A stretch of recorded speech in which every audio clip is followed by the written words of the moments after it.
Eu cumprimento os irmãos com a paz do nosso Senhor Jesus Cristo. Amém? Glória a Deus, aleluia, por mais um dia poder estarmos aqui. Hoje já é o penúltimo dia da nossa campanha, né? O quarto dia. O tema da nossa campanha, buscando o equilíbrio.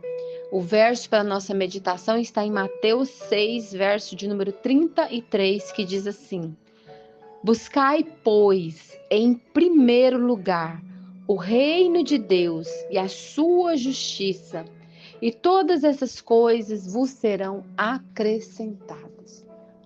Você tem procurado buscar em primeiro lugar o reino de Deus? Às vezes, irmãos, nem sempre é fácil nós fazermos aquilo que é a vontade de Deus para nós. Nem sempre é fácil atendermos aos convites que às vezes nos é dado para poder reunir com os irmãos, para poder estar junto. Mas quero dizer aos irmãos que Deus, ele opera milagres e maravilhas quando nós nos reunimos, né? Olhando para a palavra do Senhor, nós vamos ver que o Senhor, ele fazia os milagres, ele operava os milagres quando ele estava ali reunido, quando ele estava no meio do povo, quando o povo vinha até ele. A palavra do Senhor diz que multidões vinham até Jesus, até Jesus. Então, eles estavam doentes, eles iam procurar Jesus, aonde estava passando o mestre, aonde o povo estava falando, ó, Jesus está passando. O cego de Jericó, a palavra do Senhor diz que ele estava ali na beira do caminho e vinha ali o povo passando e ele ouviu aquilo ali. E aí ele queria saber, né, quem que era.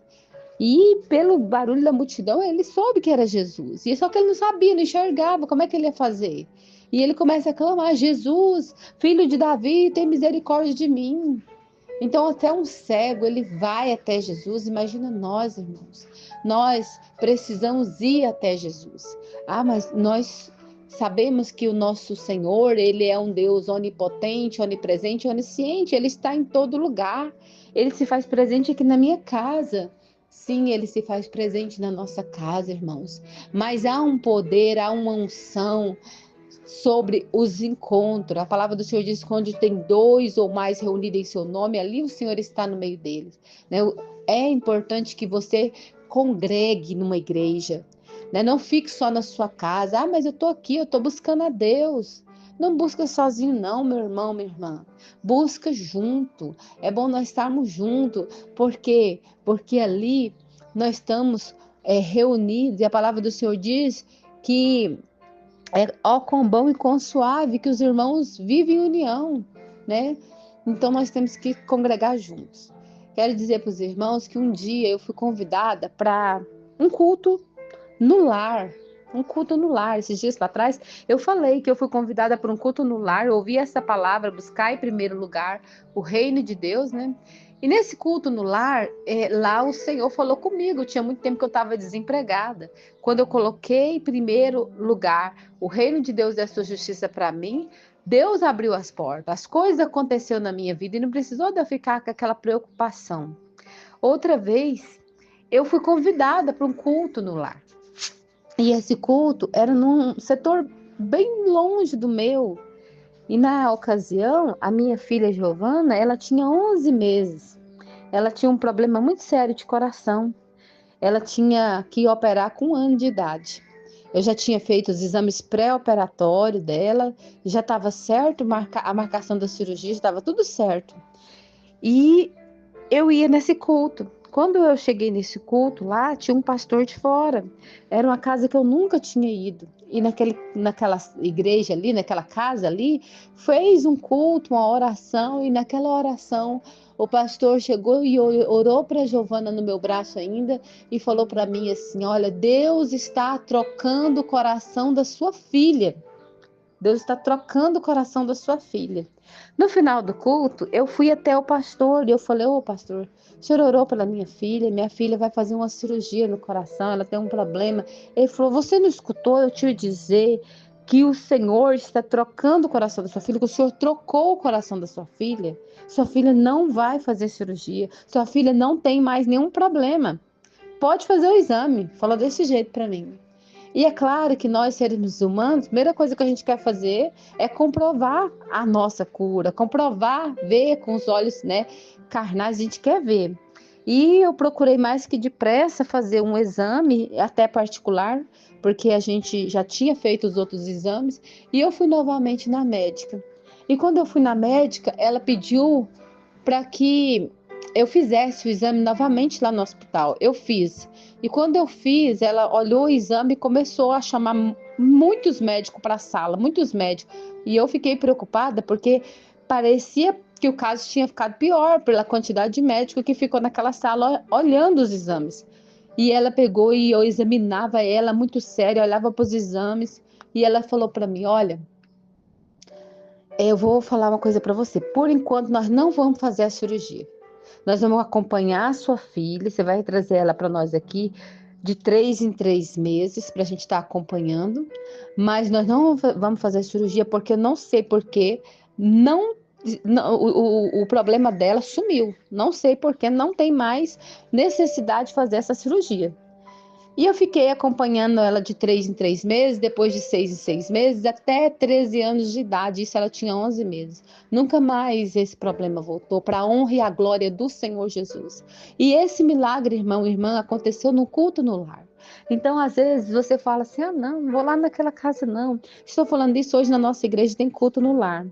Então, o Senhor trouxe essa palavra, assim.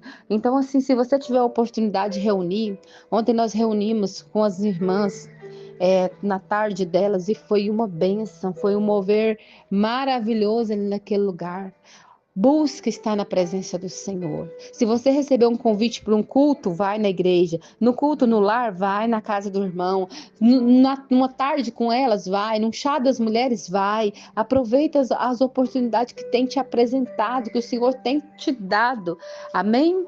Glória a Deus, aleluia. Senhor, meu Deus, meu Pai todo-poderoso, Pai querido, Pai amado, mais uma vez nós estamos aqui na presença do Senhor, buscando o equilíbrio para nossas vidas, Senhor. Nos ajude, Pai, meu Deus, nesse propósito. Meu Deus, eu sei que é difícil no mundo que nós vivemos, onde há tanta distração, nós mantermos o foco, o equilíbrio no Senhor, Pai, buscar primeiro o seu reino, a sua justiça. Não tem sido fácil, mas não é impossível, por isso nós buscamos no Senhor a força, Pai. Pai, o discernimento, a sensibilidade no Espírito, para que o Senhor, Pai, em nome de Jesus, nos desperte para as coisas do Senhor, Pai, e feche os nossos olhos para aquilo que não é do Senhor, Pai, que o nosso coração esteja ardendo para as coisas que vêm do Senhor, que as coisas que vêm do alto. Coloca desejo no nosso coração de te buscar, de te servir, de estar em sua presença, Pai, em nome de Jesus. Atrai o nosso coração, nosso pensamento, Pai, em nome de Jesus. Nós queremos, Senhor, meu Deus, estar conectados com o Senhor.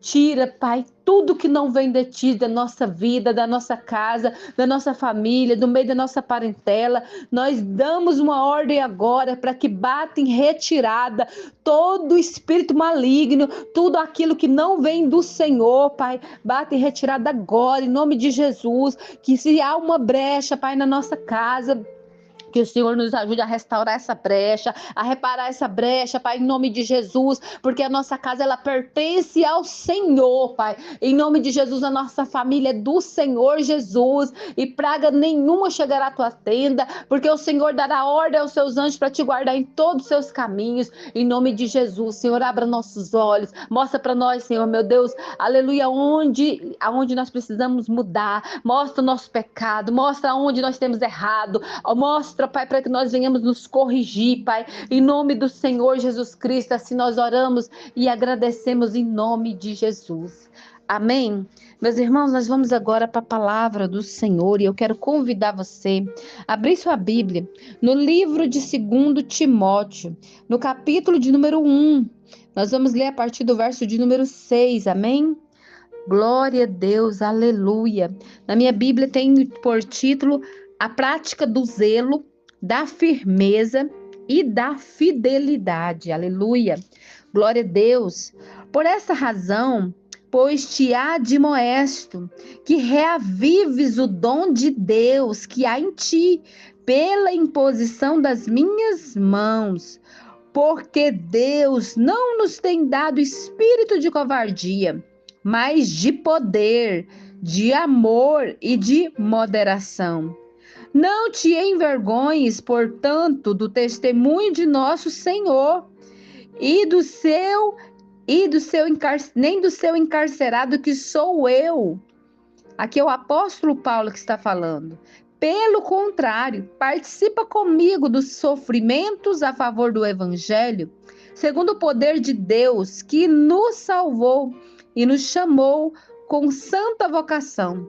Não segundo as nossas obras, mas conforme a sua própria determinação e graça, que nos foi dada em Cristo Jesus, antes dos tempos eternos, e manifestada agora pelo aparecimento de nosso Salvador Jesus Cristo, o qual não só destruiu a morte, como trouxe luz à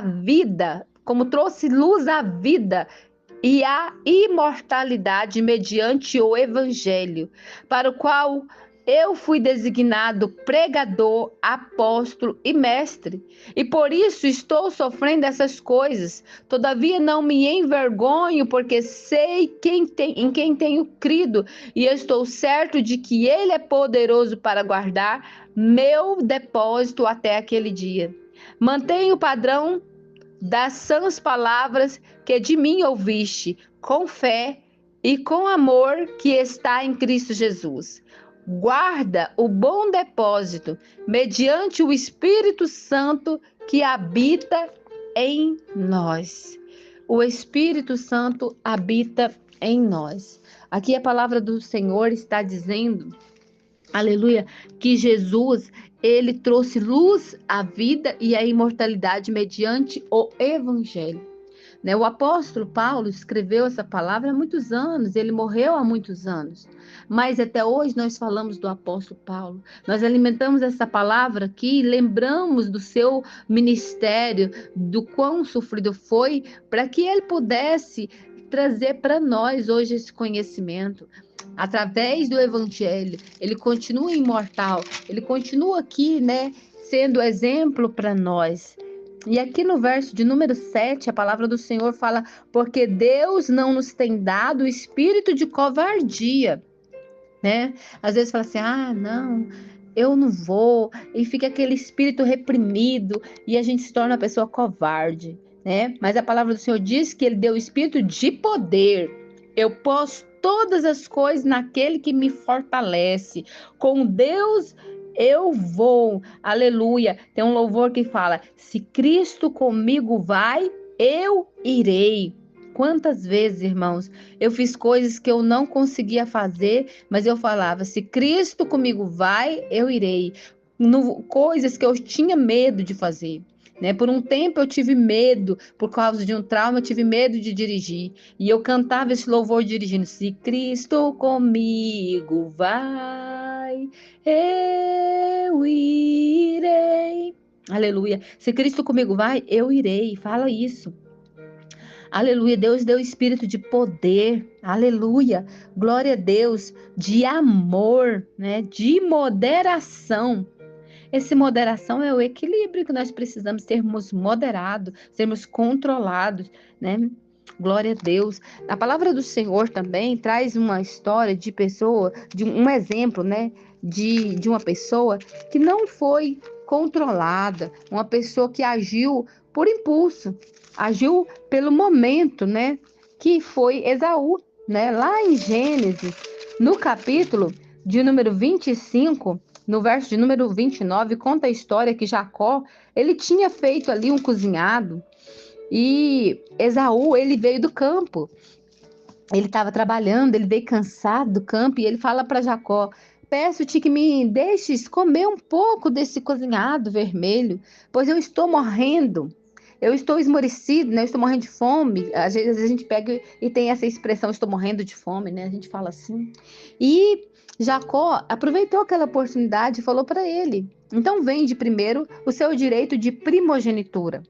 né? A gente sabe que Jacó e Esaú, eles eram gêmeos, mas Esaú, ele saiu primeiro e Jacó, ele segurou no pezinho, né? Ele, desde o ventre, ele queria ser o primeiro, ele queria ser o primeiro. A gente vê o desejo da bênção, o desejo da vontade de receber a bênção vinha de Jacó. Esaú não estava valorizando essa primogenitura. Por quê?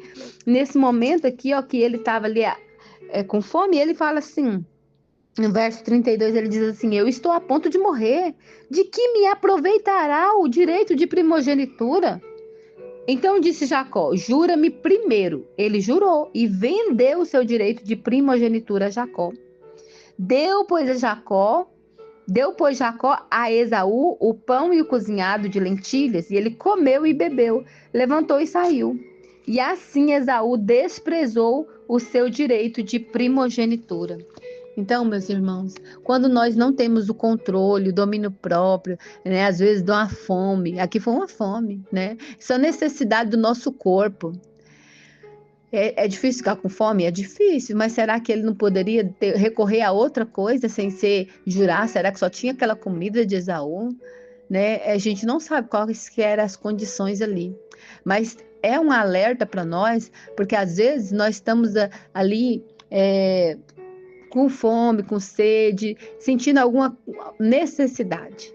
E nesse momento, nós temos que lembrar de Jesus. Jesus, ele ficou 40 dias lá no deserto, e a palavra do Senhor diz que o inimigo veio e tentou ele. Veio e tentou ele, falou para ele: por que você não transforma essas pedras em pães?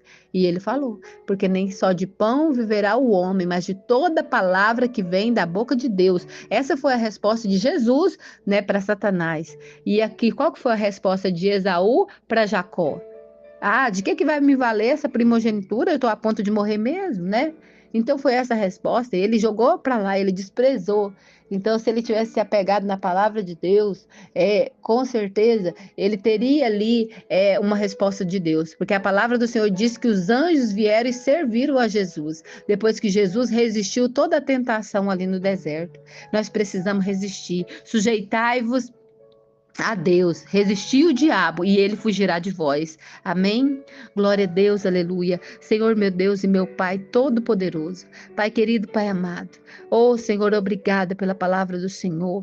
Obrigada por estarmos aqui, Senhor, meu Deus, buscando no Senhor o equilíbrio, a moderação, o domínio próprio que nós precisamos. Oh, Espírito Santo de Deus, vem sobre aqueles que têm encontrado dificuldade, Pai. Vem sobre aqueles que têm se encontrado fraco, esmorecido. Vem sustentando, vem fortalecendo, Pai. Vem dando ânimo, força, fé, coragem, disposição, motivação, energia.